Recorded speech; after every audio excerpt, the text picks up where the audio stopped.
Welcome to The Other Side of the Bridge with Iron City Paranormal, where they discuss real investigations, first-hand experiences, unexplained moments, and everything that happens when you step off the regular path and onto the other side of the bridge. Just honest paranormal talk, Iron City Paranormal style.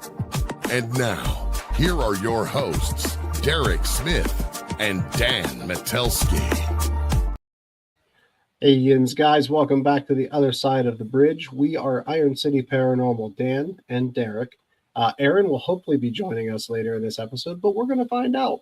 It's going to be like a surprise. It's going to be a raffle. It's going to be a raffle night to see who of Iron City you get. So welcome back, guys. If you are joining us for the first time or you've crossed the bridge with us before, we are glad you're here. So absolutely, grab a drink, settle in, and get ready. We are continuing the series of science versus spirits. We've done 2 parts so far. If you haven't listened to those, we highly advise that you go back and start from part 1. Catch up. What are you doing? They get back. They kind of continue. They build off of each other too, so it's worth it. Yeah, we're putting a whole story arc together here. The story of science and how it pertains to the paranormal. Can we trust it? Can we not? All of these things. Of course, we can trust it, but do we have to take it for face value? Right. That's what we're talking about here. But tonight, I'm kind of getting through this quickly because we have a ton to talk about. Let's do it. Yeah, we're going to be going through 4 real life experiments. Things that we can pull from, Exactly. I mean, it's great to know these things.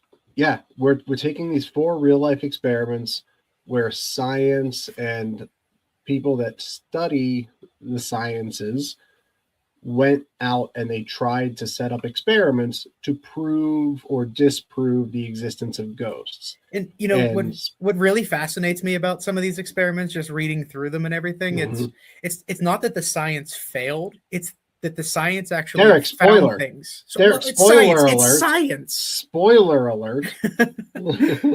Science. They're experiments. They are experiments, and we're kind of shifting hats here. I'm wearing the Derrick hat today, which typically covers up his bald head, but today I'm wearing it because I'm the guy that did this. Is Dan's masterpiece here. I'm super excited about this. I can't wait to talk about it. Oh, when you sent me these things, man, they're super interesting. Yeah, I mean, they're definitely things that we can pull from, and they're great. 100%, and I'm super excited to talk with everybody about this. We're gonna get right into this kind of stuff. Yeah. So our first case Our first case gets us into a haunted building, a tragic death, and a real deceased person. Or did it? Let's hold on to that. Let's hold on to that. So the first experiment that we're going to be talking about is affectionately called the Philip experiment. And it sounds super weird because it is.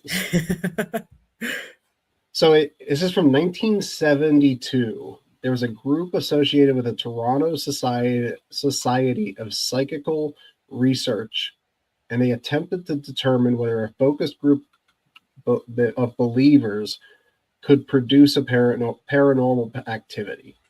The key word being produce. Right. So it was a group led by a doctor. He was a mathematician, and he was a geneticist, and he had an interest in psychical research. You combine all those things with like the scientific side of things, like that's where he came from. Exactly. That was his background, and he applies it. Yeah. So what did they do? The graphic kind of gives it away. They created a ghost. Right. The people that ran the experiment, this Dr. Owen, he created a spirit. Yeah, I mean, he gave it a name. He gave a detail, right? He gave a detail. He went into a backstory with it. I mean, exactly. So the spirit's name, as it was built, is Philip Aylesford. His story is he's a 17th century English nobleman.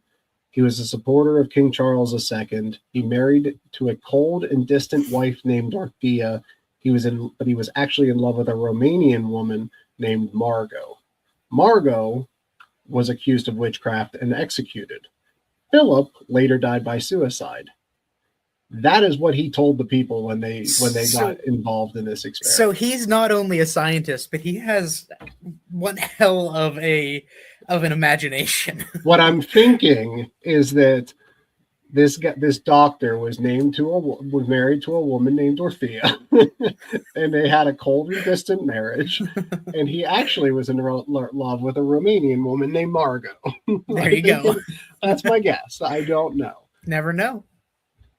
So this person wasn't real, right? That's what we need to focus on. The baseline.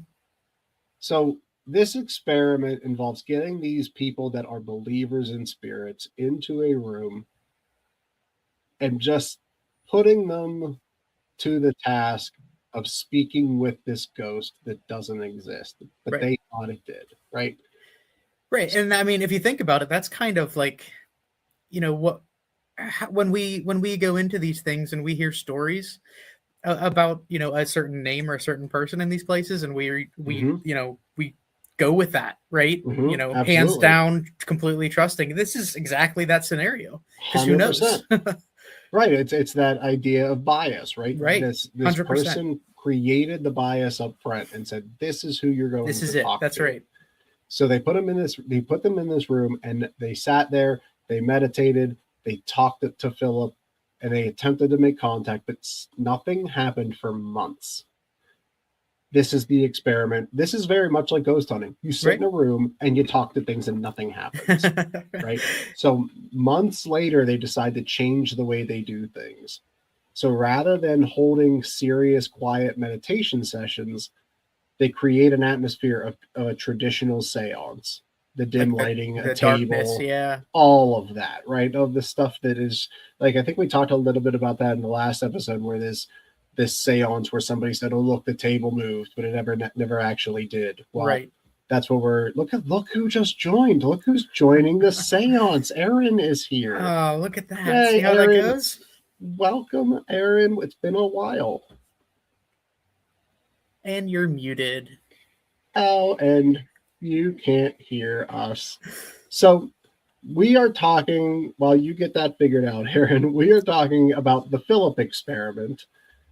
So they're sitting in this room, they're changing their approach, they're trying your traditional seance method. And then stuff started to happen, even though this ghost was made up. Well, and you know what's funny here too is that they actually are the ones that created this whole yes/no answer. Like they did the knocks, right? One knock for yes, two knocks for no. That's kind of where that stemmed from. Yeah, no, I think it was. At least the stuff that I could find, it did draw a reference back to that as being like the call and response kind of things. So they tried to get knocks for yeses, two knocks for no. And Philip apparently started answering the questions. And it's super interesting because Philip never existed. He never existed. So then there was more that happened, right? Besides the call and response, the table started to vibrate. The table was moving across the floor. There's room lighting changes. There's unexpected breezes. There's all of these things that happen with like classical hauntings when the ghost never existed. He was completely made up by the guy putting this experiment together. I mean, they even photographed and filmed this too, right? I mean, it was all like they had this documented. They did, and I don't know to what extent, to be honest with you. I could not find anything. Well, it was 1972, so who knows? Yeah. They had a guy like chiseling into a stone. Hey, the table moved and all these kind of things. Oh, come on, we're not that old. But there's so many things that this could be, right? This comes back to, like, you pick what we were talking about the last two episodes, the infrasound, just your psychological state. The idea of subject bias, where somebody tells you there's something standing behind you, well, then you're going to feel like there's something standing behind you and all those kind of things. But on the flip side of that, I mean, does this like show that thought forms, we can create these things, Well, and that's what he was going for. Right. He was very much going for that. He was open to it, right? Like that was one of his potential outcomes or solutions that you would say. but I don't think that was ever. He never really outright said that's what he was going for. There were a bunch of options. There were different things that could happen. So in all that I've read, people that believe in science, especially in the old, this isn't that long ago. This is 50 years ago, but it's long enough ago that people look at you a little bit. They still look at you weird. Yeah, they do. But back then, they still had insane asylums open, right. And they had these places where they would put people that talked about ghosts. So it wasn't documented everything. It wasn't openly discussed, let alone scientifically experimented with, right? So this was definitely out of the norm. There was no baseline. There was nothing to pull from. He was going in blind, basically. Yep. Wow. Aaron, can you talk yet? I don't know. Can I? There you are. Yay, Aaron's here, everybody. So you missed the whole Philip experiment. I did. But we're going through 4 stories tonight that kind of paved the way, so to speak, for, intensive paranormal study and trying to tie the science into the spirits like we've been talking about the last few episodes. But this case specifically is super interesting because we really don't know if they managed to manifest a spirit that was responding to these things, because there is a belief to that. Sure. That they were actually able to, drum up some energy somehow in doing all of these things, setting up a séance and all these other kind of things. Did they bring something in, or was it all just in their imaginations? However, the interesting part of this is they all experienced the same thing at different, and didn't talk to each other at all times. If we were doing this now, my thought, just from an investigator perspective, is that they found somebody that's not Philip. There's somebody else there. But he was moonlighting as Philip. I mean, that would be kind of my first assumption, is that they found somebody there in this old building, and it just wasn't Philip. Right. So, Aaron, we're going to catch you up real quick here because we're going to go into the next one here. Yeah. But the Philip experiment is where I wanted to start, because now we're having this concept of science trying to prove spirits. The Philip experiment tried to prove that it was nothing to do with a spirit and that these people were just coming up with stuff, right? But it didn't do that. It didn't prove that the group can create a ghost, but it raised the possibility that the belief in said ghost can influence how paranormal activity is interpreted. So that's kind of the groundwork, right? Yep. So they created a ghost identity before the activity began, and then they took a different approach, conducted an entire haunted environment, and waited to see what people would do. But now we're going to take that to the next level, where we put them into, instead of just a room with a story about a ghost, we're going to put them in a specific haunted environment and see what people experience. Which, I mean, this relates exactly to what we were talking about in our previous episodes, like you're saying, with the infrasound and the electromagnetic fields, all the changes and everything, Absolutely. So I was unable to find a year for this. I found a lot of research and just papers and things that talked about these kind of things, or this specific experiment, but I did not come across a year. But they built a room and they told everybody that it was a haunted room. So these reports from within this, or the reports typically that people hear about with haunted locations from a scientific perspective, you have the infrasound, you have the electromagnetic fields, you have temperature changes, you have air movement, you have all of these things that kind of mishmash together to make a haunting. Right. So these people that put this experiment together, they called it the Haunt Project, which is super cool. Like the Haunt Project, excuse me. And they just created the environment and they gave them the environmental conditions to see if they could produce a haunting-like experience without the room itself having any historical significance or being tied to a specific haunted person. So there's no reason, essentially, that a ghost would be here. Right. Right. But they put all these things in there so that it could feel like there was. I mean, ultimately, what they're trying to do is see if scientifically you can create one, create 100%. this haunting based on the conditions, not the story, but the conditions that you're in. Exactly. So the word that I really liked when I was reading about this, they said they wanted to know if they could manufacture a haunting just by recreating the environmental conditions associated with one. I thought that was so poignant, right? Can you manufacture a haunting? So they built this physical chamber. He was a French dude. Just leave it at that. He was a French dude. He had like French toast and some freedom fries and I think some like poutine, and they just sat around and they talked about like locking some people in his room and throwing lotion down and making them put it on their skin. And it was just a whole bunch of things. And that's what happened. That's how that's scary. And that started Silence in the Lambs. So they built this chamber. They pushed into the room. They had complex electromagnetic fields. They produced infrasound within the space so that people could psychologically just get twisted and messed up. And they did everything at the same time. And then they would shut everything off and then see what happens. And they would just expose people to different things and see what they said.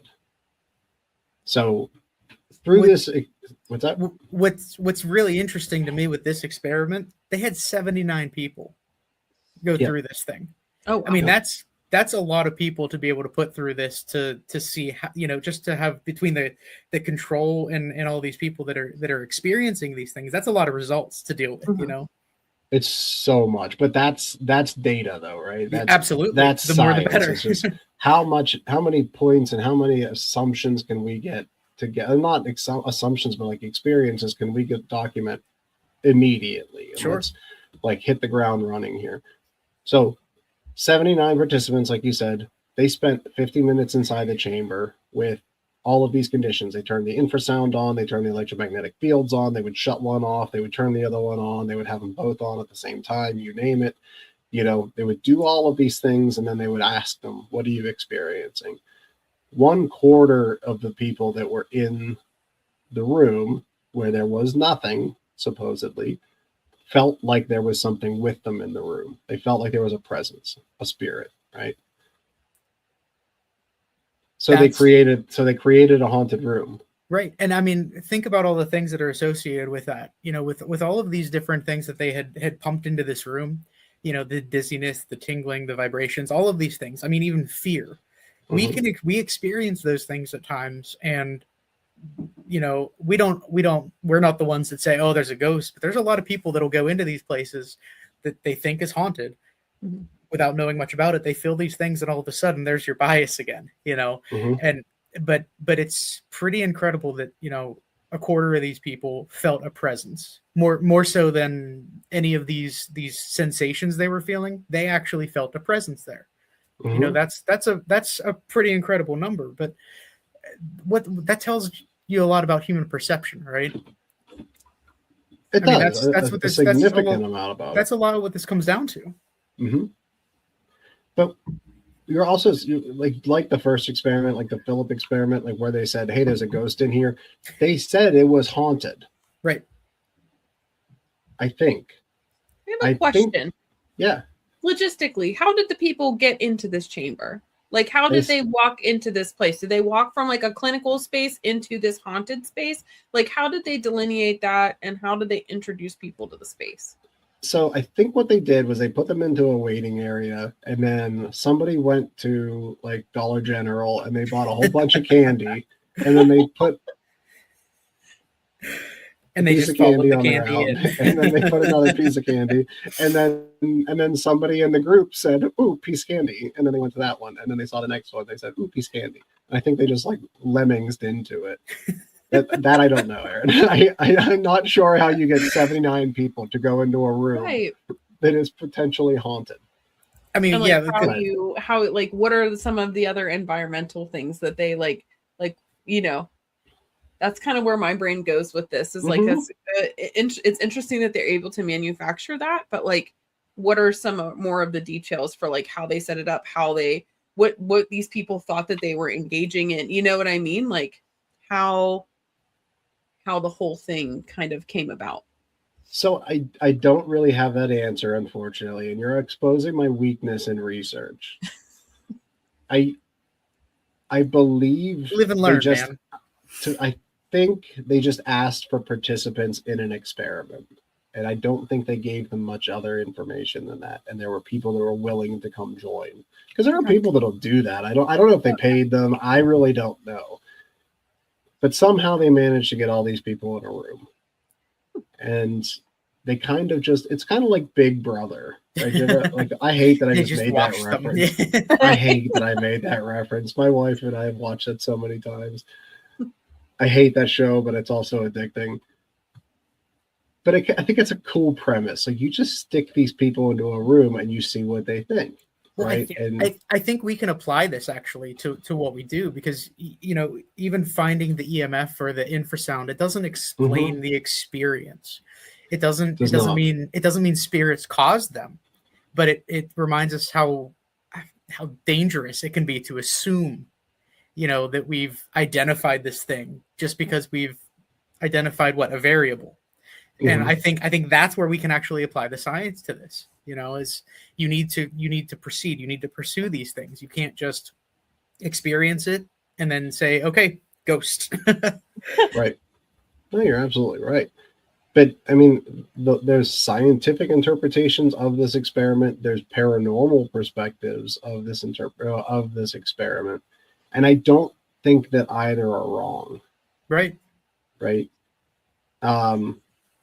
But also, I believe in the paranormal, and I believe enough to leave it open for its existence. Well, right? So I think that this could actually add, to the Philip experiment.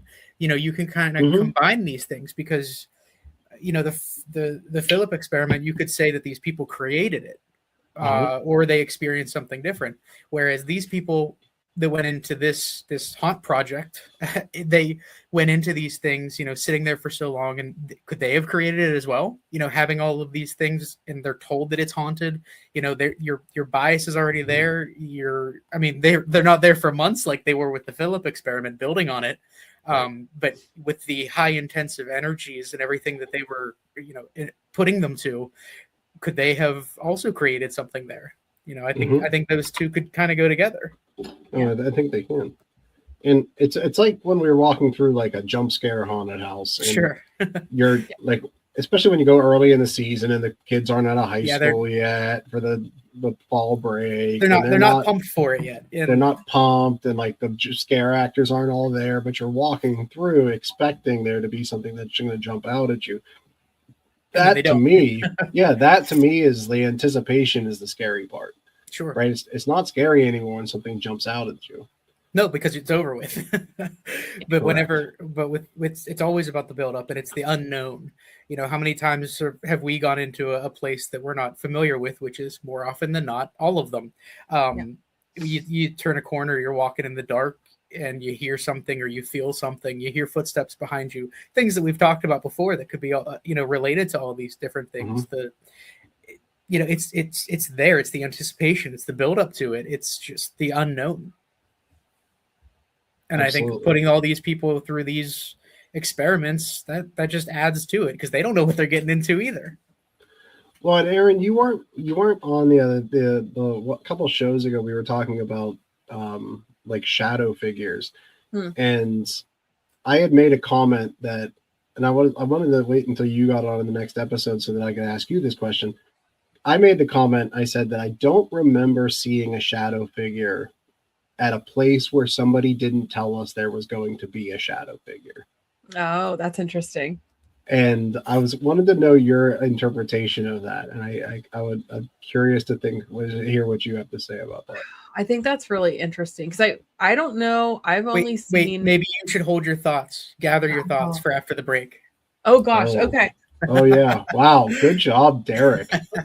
You do the research. I'll watch the time. So we have to have it. We have to do a quick ad break. It's government sanctioned.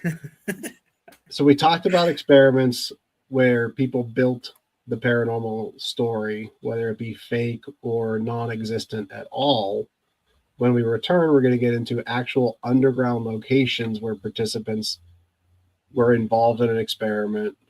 They were not told which rooms were considered haunted, yet they reacted to the same rooms at the same time in the manner that actually lined up with these haunted experiences. So that's coming up after the break. So, and we're going to hear about what Aaron thinks about shadow figures. Oh gosh. After we'll start with that.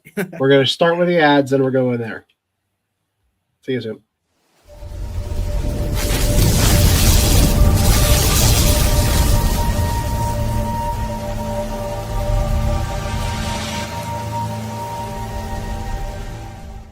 Every ghost story and creature feature lies a far more terrifying truth.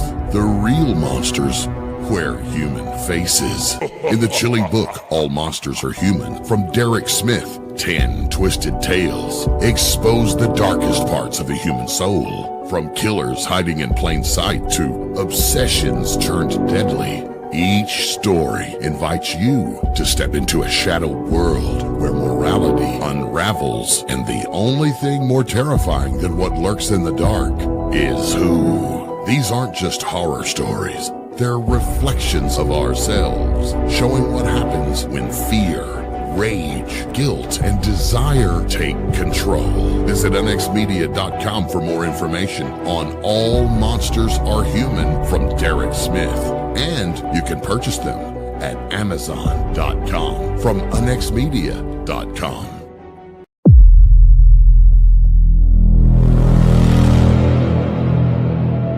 If you are fascinated by the Sasquatch, Dogman, the Mothman, and the unexplained, this is the event you won't want to miss. Featuring special guest speakers D.A.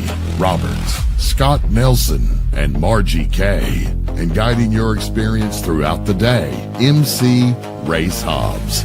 Enjoy vendors and exhibits, Bigfoot call contests, costume contests, games and interactive events, and much more. Join us Saturday, September the 12th in Kansas City, Missouri for a full day dedicated to the world of cryptids and the paranormal. Register now at ozinstitute.org.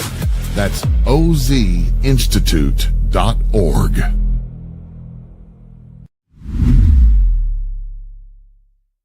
The truth, it's out there, and it's waiting for you. The Unexplained Network is your source for the best in paranormal programming, live video streaming, and audio streaming from hauntings, UFOs, Bigfoot, cryptids, and the ever-expanding realm of the unexplained. Listen live or on demand now on Spreaker, Apple Podcast, Spotify, iHeart, and Pockets all over the World Wide Web. The Unexplained Network, where unexplained lives.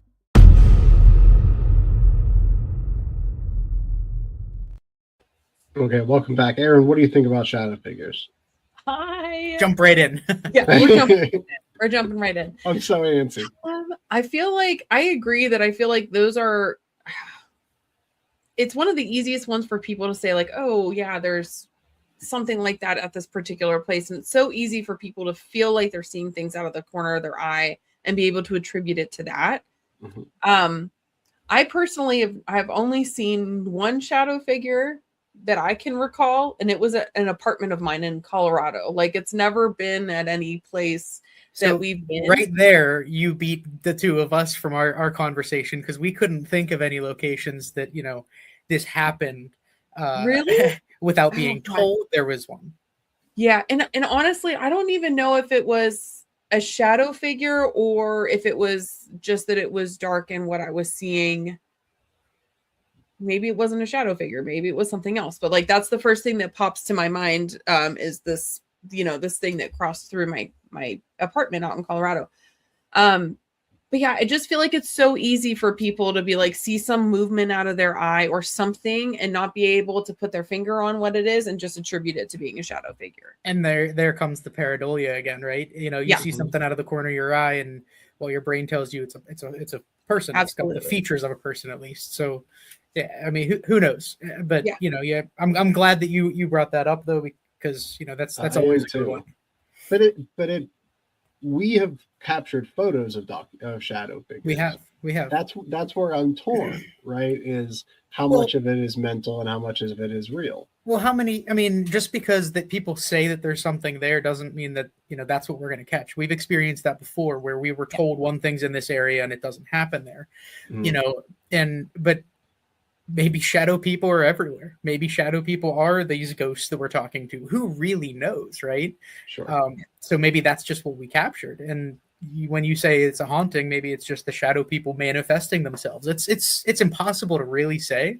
But when joining together, so many people marching as shadow people. When so many people see these things, experience these things over and over again, to me there has to be something to it. But then there's the power of suggestion. So. I feel like they're probably not as common. Like, I feel like they're common, but I feel like they are something that other things are attributed to more than them actually being that thing. Does that make sense? Like, I'm totally forgetting what the name of this thing is. And I know the creeper that I should know it. No, whenever a ghost picks something up and it throws something at you. Poltergeist. What's that called? Yes. Like a poltergeist is something that people think all the time, like, oh my God, there's a poltergeist over here. But we know how rare it is for that experienced it once. Something that is there, right? But like people attribute so many more things to poltergeists that are not necessarily. I feel like it's a pretty similar thing with shadow figures. Like it's easy to just like be like, oh yeah, I saw it out of the corner of my eye. You know what I mean? Right? Yeah. Mm-hmm. Okay, thank you, Aaron. No, that's good thought. I've been waiting to talk to you about this. I'm super excited about that. So we're jumping into the next experiment here. So the Edinburgh South Bridge Vaults. I love this one. I do great. Too. So in Edinburgh, they built the South Bridge in the late 18th century. Beneath the arches of the bridge, they had these chambers that were, just naturally part of the bridge construction, just created these chambers. And they became known as the South Bridge Vaults. So initially they used these chambers for workshops and taverns and storage and just like normal things they used it for. But then over the years, as things do, the chambers became worn down. The life around the bridge became a little bit depressed. Poverty was stricken. The area was stricken with poverty. There were so many people. There was overcrowding at criminal activity. All of these things. All of those lead to one another, right? I mean, they do. And as things do, whenever you have poverty and overcrowding and all this activity of with criminals and unsanitary living conditions, then comes murder. Right? They kind of all just pyramid off of each other. Right. So people were getting murdered. They were stealing people's bodies after they got murdered. Well, they were selling them too, right? Weren't they selling the bodies for? Yeah, they were making a penny, right? Yeah. So throughout the centuries since then, people even current day have experienced paranormal activity in these chambers underneath this bridge. This is documented, right? And it's if you look this up at all, it's creepy, man. I mean, it's all you need to set the tone. It's a creepy place. Mm-hmm. So the experiment that was done here, they found people like myself prior to this episode that didn't know about these vaults underneath this bridge, and they took this group of participants through these chambers underneath this bridge. And so kind of the exact opposite of the other experiments. Mm-hmm. Yeah. So they, instead of having an environment where they fake the haunting or they set up the conditions to make a haunting now, and with people that are interested in them and you're putting them in that environment, now you're taking people that have no idea what's happening and you're putting them in a haunted location to see if people that have no idea what the stories are, telling them nothing about it, right? If they pick up on the same things, if they feel the same energies coming out of places, and they wanted to see if we remove the reputation that these chambers have of being haunted, and you remove the influence that the reputation could have on somebody, what that would do to a haunting. Yeah, the suggestion, the bias. Super cool. Yeah. It's so freaking genius. If you really think about it and put it into perspective, this is kind of what we do. Right? Absolutely. When we go into a place, we do our walkthroughs, we fill it out, and we see where we're feeling something, right? Yep. So when they took these people through these vaults, I think this is fascinating, and I'm going to tell you why in a little bit here. But they started to feel things around the chambers or these vaults under this bridge that were associated with paranormal activity, and where there were no reports of paranormal activity, they didn't feel anything. Which is, yeah, I mean, that's what you look for, right? Right. So they felt like your classical stuff, like they were being watched. They felt like there were people with them. They had people get touched without knowing what was there. They were just very fearful in certain rooms versus other ones. They had apparitions that would come out to certain people. All of these things happened where there were other reports of paranormal activity, but in the vaults where there were none, they didn't experience any of that. And which is incredible. It's fascinating. It is. Now, what I don't know is what these people's, like, their background. Like, did the participants believe in paranormal? Or did they not? It sounds like they just kind of did it blind. Like they didn't care if they believed or not. They just took these groups of people and put them in this place. So they didn't know. It doesn't sound like they knew. Right. I feel like you would have to have a combination of both kinds of people if you were going to actually. That's true. Like that's very true. And have it hold water. I agree with that. And we like to do that on investigations, is take people with us that have never had experiences or like want to challenge the idea of spirits. Or people that don't believe, right? Come with us, right? We do that all the time. I mean, so this blind element that we're kind of talking about, this is the part that really is intriguing to me. You tell someone this room is haunted, similar to the other experiments, and they have an experience, 100% that's suggestion, that's bias right there. Enough said. But if they don't know which rooms have the reputations, and they still react differently, and they all experience something in those rooms, whereas they experience nothing in those that are not considered haunted, you got to think that there's more to it.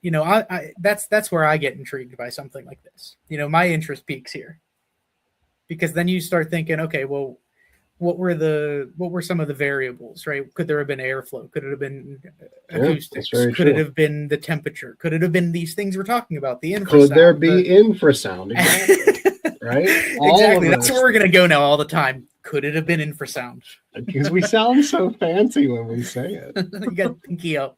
Oh, it wouldn't be that infrasound, would it? It's like, excuse me, guys, we're going to give you your money back and you guys can leave and never come back here. That would be annoying. That would be super annoying. Anyway, it's the blind aspect that makes this all really intriguing to me. Because that's really what we do, Mm-hmm. Well, as much as we possibly can, because let's be honest, most of the places we go are very well known. They are, but at the same time, you guys being the sensitives don't have all of the details with them. You have intentionally, right, and you have an overall, this place is haunted, cool, but you don't know which room, you don't know who's in it, you don't know names, those kinds of things. So there's, like you said, we do the best we can with that, taking away the suggestibility and the bias, but there's who knows, there's the human aspect of it all the time. There is. There's the intention of it, right? Like we're going into a place to investigate paranormal stuff. We're not just like walking into a random building on a random day and deciding that this is the place. And anyone could argue it, saying if you're looking for it, you're going to find it, right? And maybe they're right. But how many people were going in looking for it? We're some of the crazy ones. Well, we are, but also we've gone to very haunted locations and had nothing happen. So I mean, there's the flip side of that as well, right? And that's where you can bring the science into it, right? That's a good point. So super interesting, right? So got to keep moving here. But the Edinburgh experiment, it showed us that we don't necessarily need to know which rooms were haunted to experience something unusual, right? The environmental conditions can explain part of the pattern, but the pattern itself is what really remains fascinating as part of these experiments. Is what was the environment on these things? Were there these other, external influences? We don't know. Right. So the Edinburgh vaults showed us that the strange experiences can cluster in particular rooms. The next one and the last one we're going to talk about is, we're going to butcher this, the Muncaster Castle, or the Muncaster, or the Muncaster, or the Muncaster. Muncaster. Well, if you're from our area, it's definitely Muncaster. Muncaster. So this Muncaster Castle, where the activity actually is concentrated even more precisely around one specific room, but not only that room, but one bed within that room, and a history of witnesses hearing a child who may not be there. So that's the last thing we're going to talk about. So this Muncaster's Castle, there's a specific room in this castle. It's in England. Everything seems to be in England. That's where all the smart people are. That's the best places. Yeah. So there's this castle. It's in Cumbria, England, and it's been home to the Pennington family for centuries. So the castle is associated with several reported spirits, including this guy named Tom Fool, which... That doesn't sound real. Maybe that's where tomfoolery came from. Maybe. We don't know. But there's your classical lady in white. Always a lady in white. Another classical woman dressed in black. Of course. There's unexplained footsteps. There's presences experienced by people that stay overnight there. But more interestingly, there's also widely reported a crying child within the room, which is not uncommon, but also when it happens, it's terrifying. I want to know if the lady in white and the lady in black are the same person. They just flip around. When she's white, she's happy. And she's dressed in black, she's sad. Oh, she's sad today. She's wearing black. So people experience things within this castle, within this room. But what's interesting is it's specifically around this bed. So when people have stayed in this bed tapestry room, that's when they hear the child crying. That's when they see apparitions. That's when they have a sensation like there's someone standing next to the bed. It seems to be centered around this bed, right? So is it the bed or the room? I mean, that's we don't know, right? Because we don't necessarily have the historical tie to a child that would have passed in this room. But what we do have is we know that it was used as a nursery, and that could have been part of it, which would come back to like your residual hauntings and those kind of things, right? So they went into this tapestry room and these researchers tried to figure out, now we have this area that's incredibly well known for being haunted. Can we take the haunted space and tie it back to science and try to take what we did to create the haunted environment and flip it on its head. Now we take the haunted room and we try to figure out why it's haunted. This almost just keeps adding up, right? One experiment leads into the next, and I like this a lot because it's very specific to this area, to this one spot, and you can really put a lot into that. I mean, again, comes back to what we do with investigations, where we feel something, Absolutely. We know something's there, then we kind of, proceed. We continue with our different attempts. So what I think is so stinking cool about this, they took their instruments and they thought they were going to go into this room and they were going to have all of these environmental factors like your electromagnetic fields and drafts and all of these things that have, created this environment for a haunting. What they found was that there were these electromagnetic variations, but they were specifically tied to the bed itself. It wasn't the room that had all of this like EMF fields. It was the bed.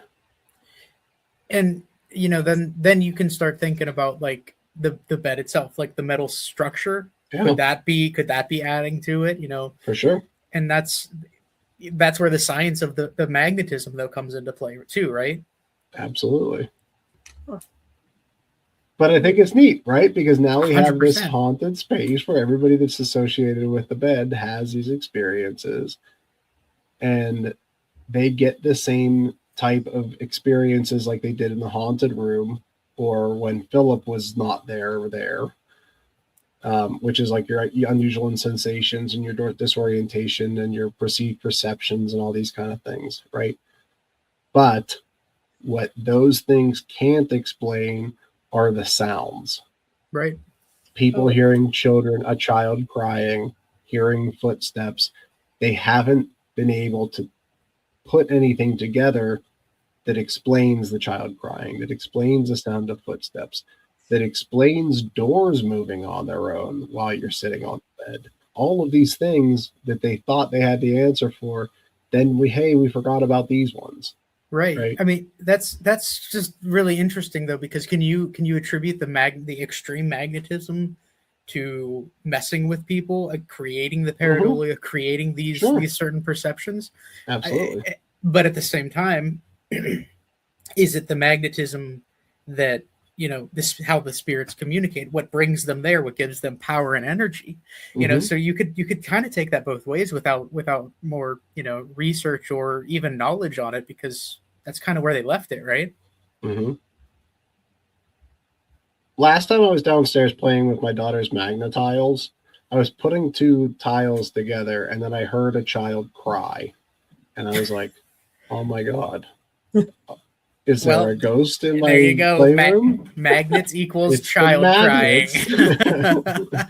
I don't know. So we have the scientific explanation of like this like magnetic anomaly, absolutely.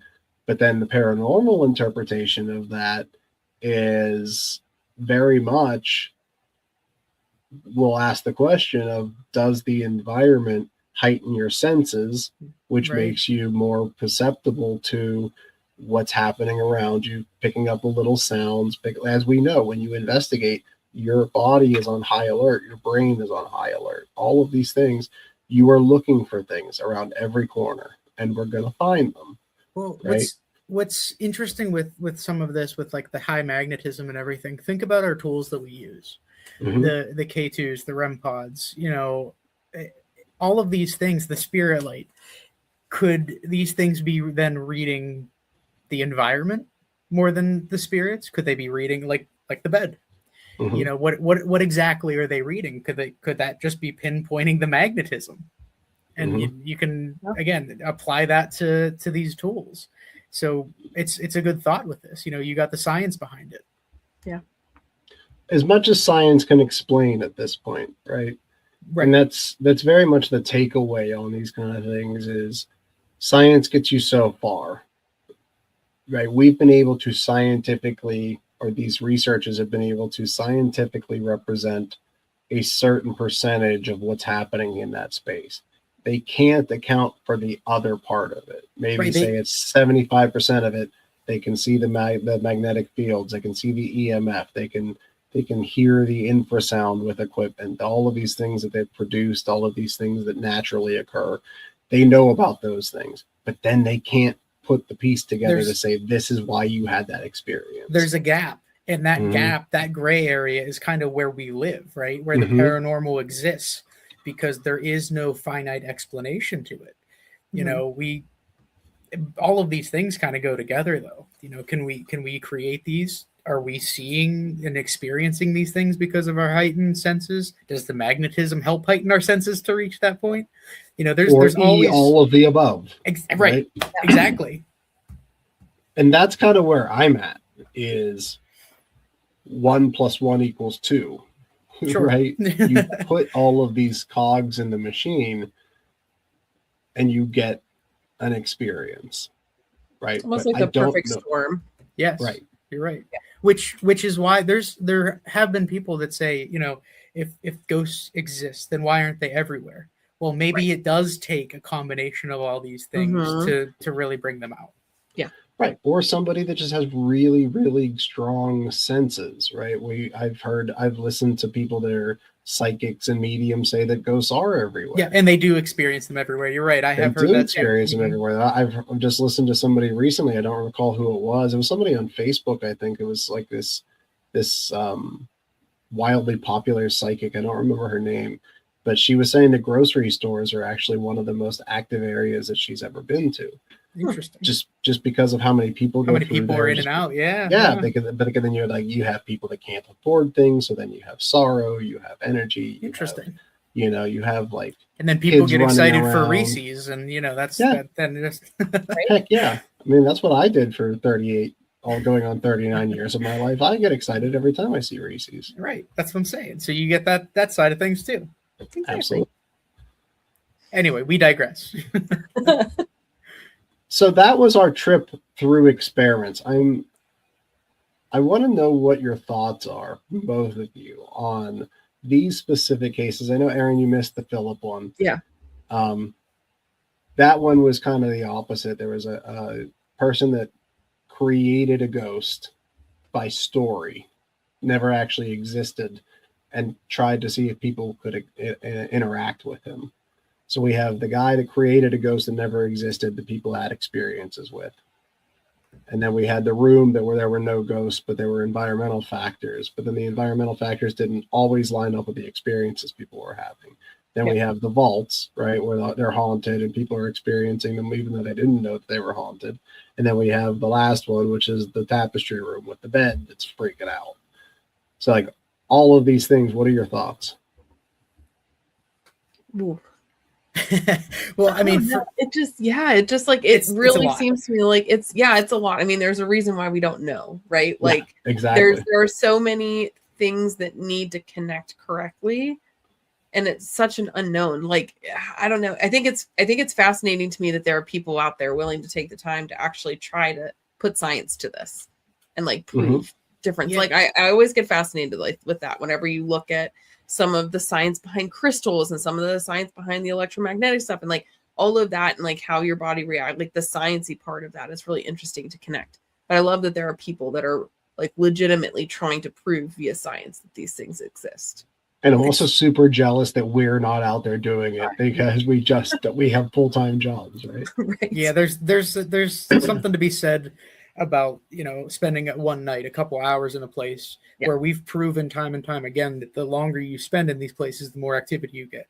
Mm-hmm. So can you imagine spending months in one of these places like these guys did in this experiment? Mm-hmm. But I think overall for me, the experiments themselves don't necessarily make me believe or not believe, more or less.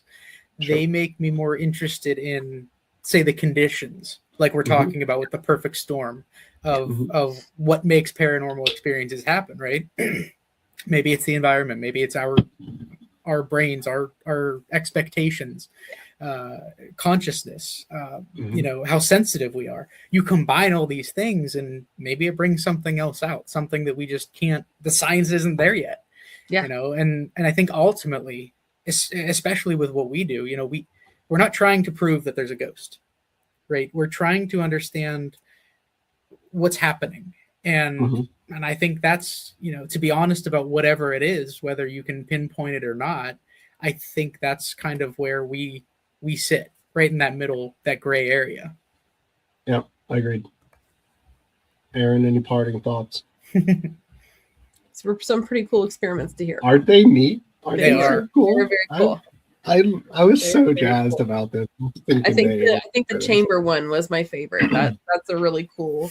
I love that idea of, and I know we've kind of done that as well on like a small scale. Like we do it during our investigations, right? Like we all walk through separately and see if our experiences at the end of that walkthrough line up in terms of where we're feeling things. But I know we did this with a picture not long ago at one of the investigations you guys went to. There was a picture that came across and I felt a thing and I started passing it around. And like, we there were a number of people that came up with similar experiences looking at several different pictures.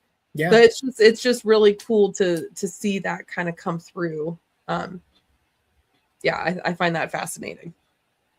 So cool. Thank you guys for letting me geek out on this today, because I love putting it together. I love digging into these kind of things. Didn't know that they existed in the first place.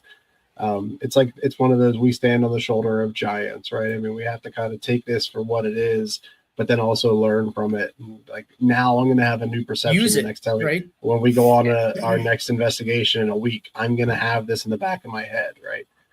Is this going to be something that we have to watch out for all the time? I would think so. Right. Mm-hmm. Speaking of, it's almost your favorite day, charging day. Oh, geez, I hate charging day. I hate charging day. So tonight we explored fictional spirits that apparently began answering questions, a laboratory built to recreate a feeling of being haunted, underground vaults where there are uninformed visitors repeatedly reacting to the rooms and they were considered most active, and a haunted castle bed surrounded by a measurable magnetic anomaly. Science offered possible explanations for pieces of these cases, but none of these explanations clearly accounted for everything that happened. Maybe belief influences what we perceive, maybe environmental conditions affect the way we experience a location, but it's also a possibility that intention, and those same environmental conditions play an important role in how paranormal activity reaches us as individuals. Guys, thank you very much once again for joining us and for keeping an open mind about both what science discovered and what we may still be looking for beyond the veil. Until next time, we'll see you back on the other side of the bridge. Thank you so much, guys. Thanks, guys. Hopefully you had as much fun as we did. Yep. Toodles noodles. Smash that like button. Like and subscribe. Smash that like button.